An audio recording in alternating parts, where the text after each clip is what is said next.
প্রিয় দর্শক, সাজ্জাদ কাদিরের প্রীতি এবং শুভেচ্ছা নিন। এই মুহূর্তে আপনাদের সামনে কথা বলতে এসেছি। আপনাদের হয়তো অপছন্দের বিষয়, তারপরেও এই বিষয়টি নিয়ে কথা বলতেই হবে। বিশেষ করে সেনা প্রধানের উদ্দেশ্যে কথাটি বলতেই হবে। প্রসঙ্গটি হচ্ছে যে সেনাপ্রধান নিজেকে এত নিচে নামাচ্ছেন কেন। আমি আবারও সেনাপ্রধান নিয়েই কথা বলতে এলাম। গতকালকে আমাকে অসংখ্য মানুষ সেনাপ্রধান নিয়ে আর কোনো আলাপ করতে নিষেধ করেছেন, কারণ সেনাপ্রধানের প্রতি মানুষের যে আস্থা, যে বিশ্বাসের জায়গাটি ছিল, সেই বিশ্বাসের জায়গাটি, আস্থার জায়গাটি ক্রমেই অবনতিশীল। শুধু আমার ক্ষেত্রে না, সবার ক্ষেত্রেই সেনাপ্রধান নিয়ে আগে যে কোনো আলোচনা করলে সেই আলোচনাটি মানুষের আগ্রহের কেন্দ্রবিন্দুতে থাকতো, কিন্তু এখন সেনাপ্রধান বিষয়ে আলাপ আলোচনা বা সেনাবাহিনী বিষয়ে আলাপ আলোচনা মানুষের আর আগ্রহের খোরাক মেটায় না। কেন মেটায় না? দেখুন, আমি বরাবরই আমার এই চ্যানেলে প্রত্যেকটি ভিডিওতে আপনি দেখবেন যে আমি সেনাবাহিনী নিয়ে বরাবর ইতিবাচক কথা বলেছি। সেনাপ্রধান জেনারেল ওয়াকারুজ্জামানকে নিয়ে আমি বরাবর ইতিবাচক কথা বলেছি, তার প্রতি শ্রদ্ধা রেখে কথা বলেছি, তার প্রতি সম্মান রেখে কথা বলেছি। আজকেও আমি তাকে শ্রদ্ধায় রাখতে চাই, সম্মানেই রাখতে চাই এবং শেষ পর্যন্ত সম্মানে রাখতে চাই। কিন্তু প্রশ্ন হচ্ছে যে সেনাপ্রধান নিজেকে যেন সম্মানের জায়গা থেকে নিচে নামাচ্ছেন, কারণ মানুষ আর সেনাবাহিনী বা সেনাপ্রধানের প্রতি আস্থা রাখতে পারছে না। আজকে বিগত 10 মাসে দেশের অবস্থাটি কোন পর্যায়ে একবার চিন্তা করুন। আওয়ামী লীগ সরকারের পতন হলো, এটি কোনো পাগলকে বিশ্বাস করবে যে সেনাবাহিনী যদি না চাইতো আওয়ামী লীগ সরকারের পতন ঘটানো যেত না? কারণ সরকারের প্রশাসন, সরকারের পুলিশ, সরকারের সব বাহিনী আওয়ামী লীগ সরকারের প্রতি সহানুভূতিশীল। আওয়ামী লীগ সরকারকে এইভাবে বন্দুকের নলে এক প্রকার হুটিয়ে দেবার পক্ষে ছিল না। কিন্তু সেনাবাহিনী যদি এই জায়গায় এমন অটুট থাকতো, তাহলে অসম্ভব ছিল আওয়ামী লীগের পতন ঘটানো। আমি বারবার বলি, এর আগে অনেকবার বলেছি যে সেনাবাহিনী যদি না চাইতো ঢাকা শহরে 5 অগাস্ট সড়ক পথে তো দূরের কথা, আকাশ দিয়ে একটা পাখি ঢুকবে, একটা পাখিও ঢুকতে পারতো না। সেনাবাহিনী চেয়েছে, আওয়ামী লীগের পতন হয়েছে। আওয়ামী লীগের যখন পতন হলো, সেই মুহূর্ত থেকেই সেনাপ্রধান জেনারেল ওয়াকারুজ্জামান খানিকটা হিরোইজমের মধ্যে এলেন। আসলে আওয়ামী লীগ পতন হওয়ার ওই সময় পর্যন্ত বাংলাদেশের সেনাপ্রধান কে, তার নামটাও সঠিক পর্যন্ত মানুষ জানতেন না। অনেক সাধারণ মানুষের কথা বলছি, গ্রামের সাধারণ খেটে খাওয়া মানুষ, তার চেহারাটাও চিনতেন না। কারণ মাত্র 2 মাস আগে 23শে জুন তিনি নিয়োগপ্রাপ্ত হয়েছেন সেনাপ্রধান হিসেবে। মাত্র 2 মাসের মধ্যে একটি সরকারের পতন ঘটে গেল। ভাবা যায়? বিশ্বাস করা যায়? কিন্তু প্রথম সেদিনই মানুষ চিনলেন, জানলেন। সেদিন দুপুরে, 5 আগস্ট দুপুরে মানুষ জানলেন যে সেনাপ্রধান জেনারেল ওয়াকারুজ্জামান জাতির উদ্দেশ্যে ভাষণ দেবেন। মানুষ অধীর আগ্রহে অপেক্ষা করছে। অবশেষে সেই ভাষণ নিয়ে এলেন বিকেল বেলা সেনাপ্রধান জেনারেল ওয়াকারুজ্জামান। মানুষ একটা আশার বাণী শুনতে চায়, দেশে একটা অচল অবস্থা চলছে, এই অচল অবস্থা থেকে মুক্তি চায়। সেনাপ্রধান জেনারেল ওয়াকারুজ্জামান অতি সংক্ষেপে বললেন, আমি দায়িত্ব নিচ্ছি। দায়িত্ব নিলেন সেনাপ্রধান জেনারেল ওয়াকারুজ্জামান। 3 দিন দেশ সরকারবিহীন চলল, সীমাহীন মবের রাজত্ব চলল সেই বাংলাদেশে 5 থেকে 8 অগাস্ট পর্যন্ত। 8 অগাস্ট একটি অন্তর্বর্তীকালীন সরকার গঠিত হলো ডক্টর মোহাম্মদ ইউনূসের নেতৃত্বে। 8 অগাস্ট 2024 থেকে আজ পর্যন্ত এই যে সরকারটি গঠিত হয়েছে, এটি গঠিত হয়েছে কার বদান্যতায়, কার কথায়? সেনাপ্রধান জেনারেল ওয়াকারুজ্জামানের কথায়। বাংলাদেশের মানুষ বিশ্বাস করেছিল সেনাপ্রধান জেনারেল ওয়াকারুজ্জামানকে। তিনি দায়িত্ব নিয়েছেন, নিয়ে কিছু মানুষকে দিয়ে সরকার গঠন করে দিয়েছেন। মানুষের প্রত্যাশা ছিল যে এই সরকারটি বাংলাদেশের অচল অবস্থা কাটিয়ে একটি স্বাভাবিক অবস্থায় ফিরিয়ে নিয়ে যাবে এবং সেই জায়গা থেকে একটি নির্বাচন হবে, নির্বাচন হয়ে নির্বাচিত সরকার ক্ষমতায় আসবে। কিন্তু কিসের কি? আজকে যে কারণে আওয়ামী লীগের পতন ঘটানো হলো, সেই কারণের চেয়ে ভয়াবহ কারণ বাংলাদেশে ঘটছে। আওয়ামী লীগের সময় কোথাও মব দেখেছেন? আওয়ামী লীগের সময় মানুষ দিনে দুপুরে কেন, মধ্যরাতে নির্বিঘ্নে সারা বাংলাদেশ টেকনাফ থেকে তেতুলিয়া চলাফেরা করেছে। আজকে আপনি একজন কৌতূহলী দেশের নাগরিক হিসেবে আপনি যদি রাজধানী ঢাকার মানুষ হয়ে থাকেন, একটু খেয়াল করে দেখবেন যে রাতে যে সব গাড়ি ছাড়ে, সড়ক পথে যে সমস্ত গাড়ি ছাড়ে, আপনি রাতে যে নাইট কোচ যেগুলোকে বলা হয়, আপনি একটু দয়া করে রাত 10টা-11টার সময় সেসব কাউন্টারে গিয়ে একটু ভিজিট করে দেখবেন তো। মানুষ রাতে আর জার্নি করে না, জার্নি করতে চায় না। কেন চায় না? আজকে আওয়ামী লীগ সরকারের আমলে যে বাংলাদেশটি ছিল সেই বাংলাদেশটি নেই। মানুষ আজ ভীত, সন্ত্রস্ত, এমন নানা ক্ষেত্রে নানা অচল অবস্থা সারা বাংলাদেশে। এবং অচল অবস্থা যখনই ঘটে তখনই মানুষ অধীর আগ্রহে থাকে যে সেনাপ্রধান জেনারেল ওয়াকারুজ্জামান না দায়িত্ব নিয়েছিলেন আমাদের, নিশ্চয়ই তিনি দায়িত্ব পালন করবেন। কিন্তু বারবার মানুষ আশাহত হয়েছেন, মানুষ হতাশ হয়েছেন, এবং সেনাপ্রধান জেনারেল ওয়াকারুজ্জামানের প্রতি মানুষের যে আস্থা ছিল, বিশ্বাস ছিল, সেই আস্থা বিশ্বাসে চিড় ধরেছে। সেনাপ্রধান জেনারেল ওয়াকারুজ্জামান 5 আগস্ট যদি নিজে ক্ষমতা নিতেন, নিজে সামরিক আইন জারি করে ক্ষমতা গ্রহণ করতেন চিফ মার্শাল ল অ্যাডমিনিস্ট্রেটর হিসেবে, আমাদের বাংলাদেশেই অতীতে যেভাবে জিয়াউর রহমান, যেভাবে হুসাইন মোহাম্মদ এরশাদ ক্ষমতা নিয়েছিলেন, দায়িত্ব নিয়েছিলেন, সেভাবে যদি দায়িত্ব নিতেন তাহলেও বাংলাদেশের মানুষ তাকে সাধুবাদ জানাতো। ভেবে নিলাম যে তখন তিনি দায়িত্ব নেননি, তার 2 মাস পরে যদি দায়িত্ব নিতেন মানুষ সাধুবাদ জানাতেন, 3 মাস পরে দায়িত্ব নিতেন সাধুবাদ জানাতেন, মানুষ 5 মাস পরে দায়িত্ব নিলেও সাধুবাদ জানাতেন।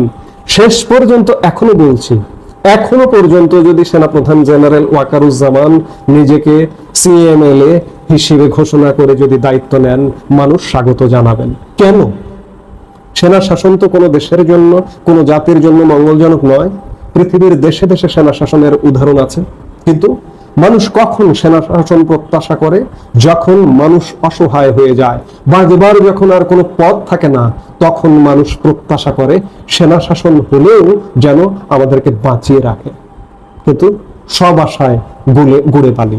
সেনাপ্রধান জেনারেল ওয়াকারুজ্জামান দায়িত্ব নিচ্ছেন না। আমরা প্রথমত তাকে নির্মোহ হিসেবে ভাবতে পারি যে তিনি লোভহীন, লালসাহীন, ক্ষমতা লোভী নন।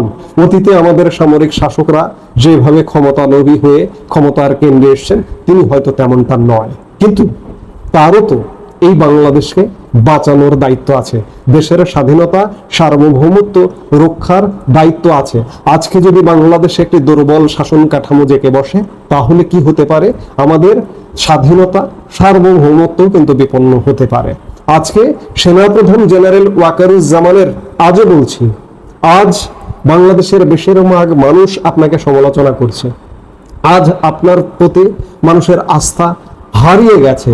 কিন্তু তারপরেও আজও যদি আপনি নিজে দায়িত্ব নিন, অথবা এই যে দুঃশাসন চলছে ডক্টর ইউনূসের নেতৃত্বে, এই দুঃশাসনের অবসান ঘটানোর জন্য যদি প্রয়োজনীয় পদক্ষেপ নেন, আজও মানুষ আপনাকে সাধুবাদ জানাবে।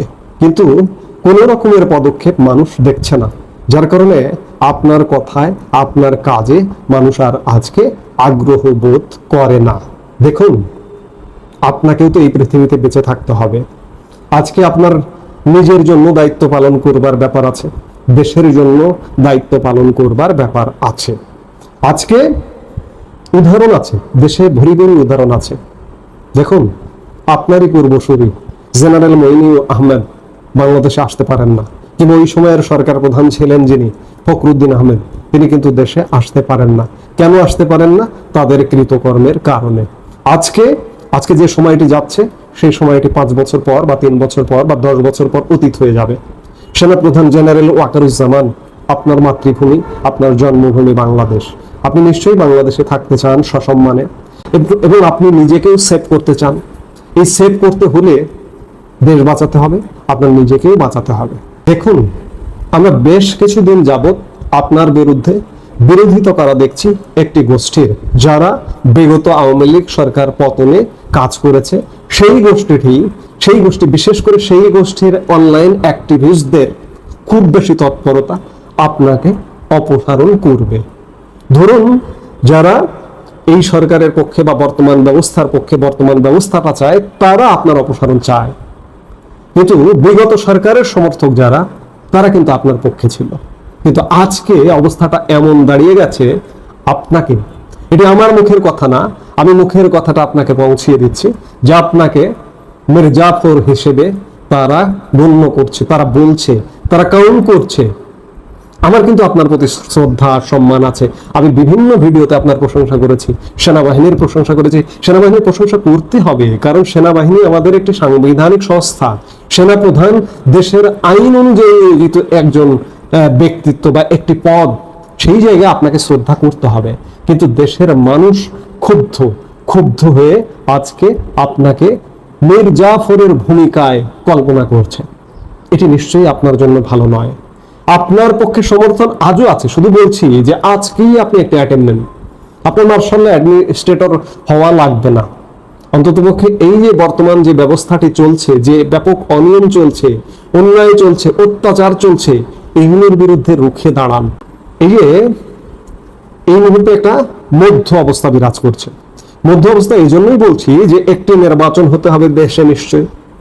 আগামী নির্বাচন কি আদৌ এই যে বর্তমান যে বিদ্যমান ব্যবস্থাটি আছে, এই ব্যবস্থা দিয়ে কি নির্বাচন করা সম্ভব? অসম্ভব। কারণ দেশের স্বাভাবিক জীবনযাপন, স্বাভাবিক জীবনযাত্রায় বহন করে চলা যায় না সেখানে নির্বাচন। আমি আগেও বলেছি, নির্বাচন মানে একটা বিশাল প্রস্তুতির ব্যাপার। আজকে যে সরকারটি দায়িত্ব পালন করছে, এই সরকারটি কিভাবে নির্বাচন করবে আমার মাথায় তো ঢোকে না। নির্বাচন তো হবে না। আরেকটি বিষয়, যে সবার সমান সুযোগ, ইতিমধ্যেই বাংলাদেশের প্রায় 50% মানুষের সুযোগ রহিত করা হয়েছে, রদ করা হয়েছে। এই যে দেখুন, আজকে বিগত ক্ষমতায় ছিল যে দলটি আওয়ামী লীগের কার্যক্রম নিষিদ্ধ করা হয়েছে একটি নির্বাহী আদেশের মাধ্যমে। এর ফলে কি হয়েছে? দেশের অর্ধেক মানুষের কণ্ঠ রোধ করা হয়েছে। আজকে কাদের কণ্ঠ চালু আছে? তাদের, ধরুন বিএনপি, জামাত, এছাড়া অন্যান্য যেসব দল, সেসব দলের তো প্রতিনিধিত্বই থাকে না, কখনো সংসদে প্রতিনিধিত্বই নেই। বিএনপি এবং জামাতের যদি কণ্ঠ সরব থাকতে পারে, বিএনপি জামাত যদি নির্বাচনে অংশগ্রহণ করতে পারে, তাহলে আওয়ামী লীগ কেন পারবে না? বিএনপি জামাত অতীতে ক্ষমতায় ছিল না, তাদের কোনো দোষ নেই। আজকে 54 বছরের ধরে নিলাম যে আওয়ামী লীগ ক্ষমতায় ছিল কত বছর? সব মিলিয়ে 24 বছর। বাকি 30 বছর কারা ক্ষমতায় ছিল? তারা কি বাংলাদেশে কোনো দোষ করেনি, কোনো অপরাধ করেনি? বিএনপি অপরাধ করেনি, জামাত অপরাধ করেনি? যদি বিএনপি জামাত অপরাধ করে থাকে, জামাতের তো যুদ্ধাপরাধী সবচেয়ে বড় অপরাধ। তারা যদি অপরাধ করে থাকে, তারা যদি মার্জনা পেতে পারে, তারা যদি দাপিয়ে বেড়াতে পারে, তারা যদি নির্বাচনে অংশ নিতে পারে, তাহলে আওয়ামী লীগের জন্য লেভেল প্লেইং ফিল্ড কেন হবে না? আওয়ামী লীগের নির্বাচনে অংশগ্রহণের এবং আওয়ামী লীগের রাজনৈতিক কার্যক্রম পরিচালনা করা, আওয়ামী লীগ দল হিসেবে স্বাভাবিক পরিবেশে ঘোরাফেরা করা, স্বাভাবিক জীবনযাপন করা আওয়ামী লীগ নেতাকর্মীদের কেন হবে না? এর দায়ও জেনারেল ওয়াকারুজ্জামান আপনারই নিতে হবে, অন্য কিচ্ছু নয়। এই মুহূর্তে যেটি প্রয়োজন সেটি হচ্ছে দেশের আইন শৃঙ্খলা স্বাভাবিক রাখা, মব বন্ধ করা এবং দেশের রাজনৈতিক পরিবেশটা স্বাভাবিক রাখা। সব দল যেন সমান সুযোগ পায়। যেমন একটি নির্বাহী আদেশের মাধ্যমে আওয়ামী লীগের কার্যক্রম নিষিদ্ধ করা হয়েছে, এটি উইথড্র করা একান্ত জরুরি। নইলে আওয়ামী লীগকে বাদ দিয়ে আগামীর বাংলাদেশে যদি নির্বাচনের দিকে যান কিংবা নির্বাচন করেন, সেই নির্বাচনটি আসলে সারা পৃথিবীতে গ্রহণযোগ্য হবে না, বাংলাদেশের প্রতি সারা পৃথিবী আস্থাশীল হবে না। সেই জায়গা থেকে এই জায়গাগুলোতে জেনারেল ওয়াকারুজ্জামান আপনার কাজ করবার যথেষ্ট সময় আছে। নিজেকে সেভ করুন, বাংলাদেশকে সেভ করুন। আজকে যারা ষড়যন্ত্র করে যে আপনাকে সরিয়ে দেবে, তারা সরিয়ে দিতে সফল হবে। কারণ সর্বস্তরে আজকে আওয়ামী লীগ বিরোধী গোষ্ঠী, আওয়ামী লীগ পক্ষের গোষ্ঠী সবাই সেনাপ্রধান জেনারেল ওয়াকারুজ্জামান আপনার বিরুদ্ধে ফুঁসছে। আপনার বিরুদ্ধে ফুঁসে ওঠা বা আপনার প্রতি রাগ, আপনার প্রতি ক্ষোভ প্রকাশ করা আপনার কিচ্ছু যায় আসে না, কারণ আপনি একটি আইনের অধীনে 3 বছরের জন্য নিয়োগপ্রাপ্ত একটি পদধারী। কাজেই আপনি নির্বাচনও করবেন না, কিন্তু একটা স্বাভাবিক একটা মানবিক একটা বোধ বলে তো কিছু আছে। আজকে ষড়যন্ত্র হচ্ছে আপনাকে সরিয়ে দেওয়ার, এবং আজকে ষড়যন্ত্র হচ্ছে দেশকে নানাভাবে ধ্বংস করবার। এই আপনাকে নিজেকে সেভ করা এবং দেশকে বাঁচানোটা এই মুহূর্তে আপনার দায়িত্ব। আজকে আপনি যে মুহূর্তে ইউটার্ন করবেন, সেই মুহূর্তে দেশের মানুষ যে পরিমাণ ক্ষুব্ধ হচ্ছে, সেই পরিমাণ আপনার প্রতি আবার খুশি হয়ে উঠবে। কাজেই আমি আগাগোড়াই আপনার প্রতি শ্রদ্ধা সম্মান রেখে বলেছি, আবারও বলছি যে সময় কিন্তু ফুরিয়ে যায়নি, এখনো সময় আছে, এখনো এই দেশকে আপনি বাঁচাতে পারেন। এছাড়া বাঁচার আর কোনো পথ আমি দেখছি না।